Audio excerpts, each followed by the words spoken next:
قال اللہ تبارک و تعالی فی القرآن المجید والفرقان الحمید۔ 10واں پارہ ہے اور سورۃ توبہ کی آیت نمبر 85 ہے۔ تقریباً آخری ایک دو رکوع کی چند آیات بینات ہیں۔ اللہ پاک کی ذات بابرکات نے اس سے پہلے سورۃ انفال تقریباً ساری کی ساری غزوہ بدر کے موضوع پر نازل فرمائی تھی، اور سورۃ توبہ کے اندر تقریباً 5-6 رکوعات میں غزوہ تبوک کا ذکر خیر فرمایا ہے، اور ساتھ ساتھ منافقین کی علامات کو بھی واضح فرمایا۔ اللہ تعالیٰ کی ذات نے ارشاد فرمایا وَلَا تُعْجِبْكَ أَمْوَالُهُمْ وَأَوْلَادُهُمْ۔ اے میرے پیارے حبیب علیہ السلام، آپ ان لوگوں کے مالوں پر اور ان کی اولادوں پر تعجب نہ کریں۔ منافقوں کی طرف اشارہ ہے کہ منافقین کے مالوں کی طرف اور ان کی اولادوں کی طرف تعجب نہ کریں کہ ان کے پاس دنیا کا کتنا مال ہے اور ان کی کتنی اولاد ہے، لیکن ان کے مال کی حیثیت کیا ہے اور ان کی اولاد کی حیثیت کیا ہے؟ انما یرید اللہ ان یعذبہم بہا۔ اللہ تعالیٰ کی ذات تو یہی چاہتی ہے کہ ان چیزوں سے ان کو عذاب دیا جائے، فی الدنیا، دنیا کے اندر ہی۔ یعنی اللہ پاک یہ چاہتا ہے کہ ان کے مالوں کی وجہ سے اور ان کی اولادوں کی وجہ سے ان کو دنیا کے اندر ہی عذاب دے دیا جائے، آخرت کے اندر ان کے نیک اعمال کا کوئی حصہ نہیں، چاہے دنیا کے اندر وہ نمازیں پڑھتے ہیں، چاہے روزے رکھتے ہیں، جتنے مرضی نیک اعمال کرتے ہیں، ان کی منافقت اور ان کے کفر کی وجہ سے، چھپے ہوئے کفر کی وجہ سے اللہ پاک نے ان کو قیامت کے دن کوئی جزا اور کوئی صلہ نہیں عطا فرمانا۔ تو دنیا کے اندر اللہ پاک ان کو ان کی اولادوں اور ان کے مالوں کی وجہ سے ذلیل اور رسوا کرنا چاہتا ہے، اور جب ان کا آخری ٹائم آنا ہے، اللہ پاک ارشاد فرماتا ہے وَتَضْحَكَ أَنفُسُهُمْ وَهُمْ كَافِرُونَ، کہ جب ان کا آخری ٹائم آئے تو ان کی جو روحیں ہیں وہ حالت کفر میں نکلنی چاہیے، یعنی ان کو اللہ تعالیٰ ایمان کے اوپر خاتمہ نصیب نہیں فرمائے گا، مرتے دم ان کا ایمان سلامت نہیں رہے گا، کیونکہ ان کے دلوں کے اندر کفر چھپا ہوا تھا، اور نبی پاک علیہ السلام کے پیچھے نمازیں پڑھتے رہے ہیں تو منافقت کے ساتھ نمازیں پڑھتے رہے ہیں۔ تو یہ دو سزائیں اللہ تعالیٰ نے ان کی بیان فرمائی ہیں دنیا کے اندر ہی، کہ ان کے مالوں کی وجہ سے اور ان کی اولادوں کی وجہ سے خدا ان کو دنیا کے اندر ذلیل اور رسوا کرے گا، اور جب وہ دنیا سے جائیں گے تو ایمان کی سلامتی کے ساتھ نہیں جائیں گے، بلکہ حالت کفر کے اندر ان کی موت آئے گی۔ وَإِذَا أُنزِلَتْ سُورَةٌ، اور جب کوئی صورت نازل کی جاتی ہے، یعنی اللہ پاک کی طرف سے کوئی صورت قرآن پاک کی حضور علیہ السلام پر نازل کی جاتی ہے، ان آمنوا باللہ، جس صورت کے اندر یہ حکم ہوتا ہے کہ تم اللہ تعالیٰ پر ایمان لاؤ۔ اللہ تعالیٰ پر ایمان لانے کا مطلب یہ ہے کہ خدا تعالیٰ کے ذات کے اوپر یقین رکھو کہ خدا کی ذات بابرکات علی کل شیء قدیر ہے، جو چاہے وہ کر سکتی ہے۔ اور دوسرے نمبر پر وَجَاهِدُوا مَعَ رَسُولِهِ، اور ان کو حکم دیا جاتا ہے کہ جہاد کرو نبی کریم صلی اللہ علیہ وسلم کے ساتھ مل کر، کافروں کے ساتھ۔ یعنی جب کوئی صورت نازل ہوتی ہے اس کے اندر ایک تو حکم دیا جاتا ہے کہ اللہ پر یقین رکھو، اور دوسرے نمبر پر جہاد کرو، جہاد بھی نبی پاک علیہ السلام کی حمایت میں اور حضور علیہ السلام کی رفاقت و معیت میں کافروں کے ساتھ جہاد کرو۔ تو ہوتا کیا ہے، استاذنک اولو الطول منہم، جو ان میں طاقتور لوگ ہوتے ہیں جسمانی طور پر یا مالی طور پر طاقتور ہوتے ہیں تو وہ کیا کرتے ہیں، وہ نبی پاک علیہ الصلوۃ والسلام سے اجازت مانگتے ہیں کہ حضور ہمیں اجازت دیجئے کہ ہم جہاد میں نہ جائیں۔ یہ طاقتور لوگ کہتے ہیں وَقَالُوا ذَرْنَا، اور وہ کہتے ہیں کہ یا اللہ ہمیں چھوڑ دیجئے،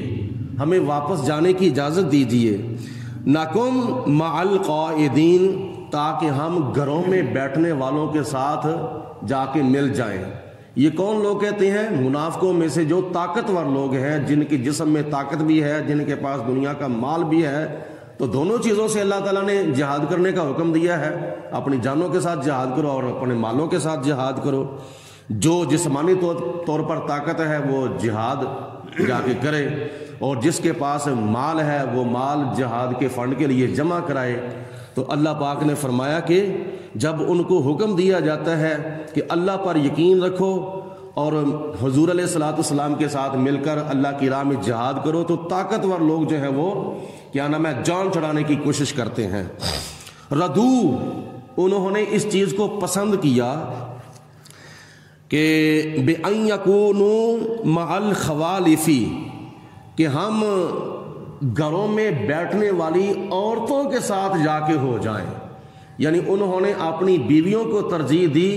انہوں نے اپنی نفسانی خواہشات کو پورا کرنے کو مد نظر رکھا، تو جہاد پر جانا انہوں نے پسند نہ کیا۔ تو اللہ تعالیٰ کی ذات نے پھر کیا ان کو نتیجہ دیا، وَطُبِعَ عَلَىٰ قُلُوبِهِمْ، اللہ پاک نے ان کے دلوں کے اوپر کفر اور منافقت کی موریں لگا دی تھیں، فَهُمْ لَا يَفْقَهُونَ، تو وہ سمجھنے کی طرف آتے ہی نہیں ہیں۔ لیکن الرسول، لیکن جو اللہ تعالیٰ کے پیارے رسول علیہ الصلوۃ والسلام ہیں، والذین آمنوا معہ، اور جو ان کے ساتھ والے ایمان والے ہیں، یعنی نبی پاک علیہ السلام کے صحابہ کرام، ابو بکر صدیق، عمر فاروق، عثمان غنی، حضرت مولا علی، حضرت طلحہ، زبیر، سعد، سعید، بلال حبشی، ابو ذر غفاری، سلمان فارسی، صہیب رومی، حضرت ابو ہریرہ، صحابہ کرام جو نبی پاک علیہ السلام کے ساتھ والے تھے، وہ کیا کرتے ہیں؟ جاہدوا باموالہم وانفسہم، وہ جہاد کرتے ہیں اپنے مالوں کے ساتھ اور اپنی جانوں کے ساتھ۔ وَأُولَئِكَ لَهُمُ الْخَيْرَاتُ، یہ وہ لوگ ہیں جن کے ساتھ، جن کے پاس نیکیاں ہی نیکیاں ہیں، یہ لوگ اچھائیوں والے ہیں، یہ لوگ بلائیوں والے ہیں، یعنی ان لوگوں نے اپنے جسم کو سر سے لے کر پاؤں تک نیکیوں کے زیورات کے ساتھ مزین و آراستہ کیا تھا۔ وَأُولَئِكَ هُمُ الْمُفْلِحُونَ، اور یہ لوگ کامیاب ہیں، دنیا کے اندر بھی، قبر کے اندر بھی، آخرت کے اندر بھی کامیابی ان کے قدم چوم رہی ہے۔ أَعَدَّ اللَّهُ لَهُمْ، اور خدا کی ذات نے ان کے لیے تیار کر کے رکھی ہوئی ہیں کیا؟ جناتن، جنتیں،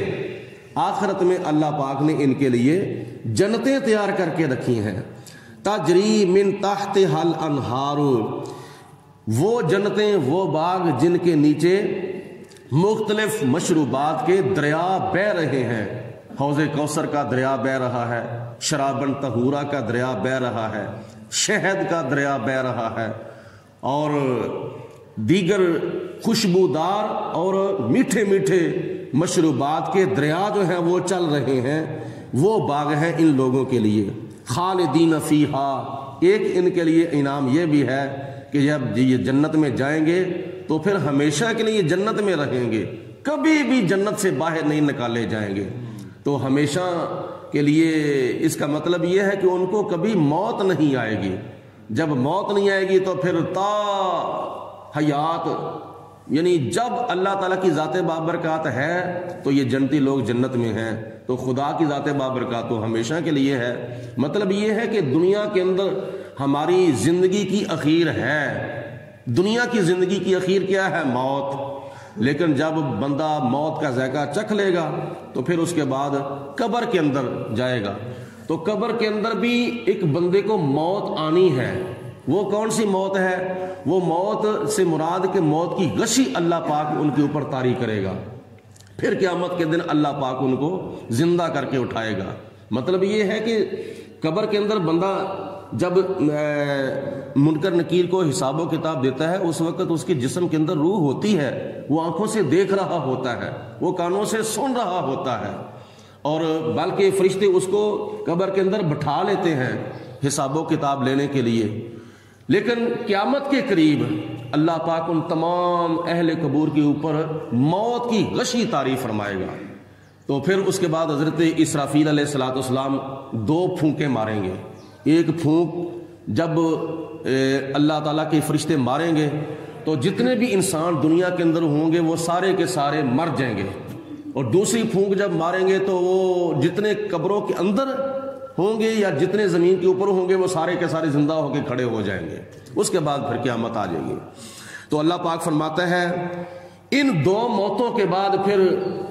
جنتیوں کو جنت کے اندر موت نہیں آنی، جہنمیوں کو جہنم کے اندر موت نہیں آنی، ہمیشہ کے لیے انہوں نے پھر زندہ ہی رہنا ہے۔ ذالک الفوز العظیم، اور یہ جنتیوں کی بہت بڑی کامیابی ہے کہ انہوں نے حضور علیہ السلام کا کلمہ پڑھا اور دل کی گہرائیوں سے کلمہ پڑھا اور اسلام کے ساتھ وہ مخلص ہوئے، حضور علیہ السلام کی سچی غلامی اختیار کی اور نماز کی پابندی کی، روزے کی پابندی کی، ظاہری طور پر نیک اعمال کے ساتھ اپنے جسم کو مزین و آراستہ کیا، اور دلی طور پر، قلبی طور پر، باطنی طور پر اپنے عقائد اسلامیہ کی درستگی بھی کی اور پختگی بھی کی، اور جب دنیا سے گئے تو ایمان کی سلامتی کے ساتھ گئے، تو قبر کے اندر بھی کامیابی اور آخرت کے اندر بھی کامیابی ہے۔ اللہ پاک کی ذات بابرکات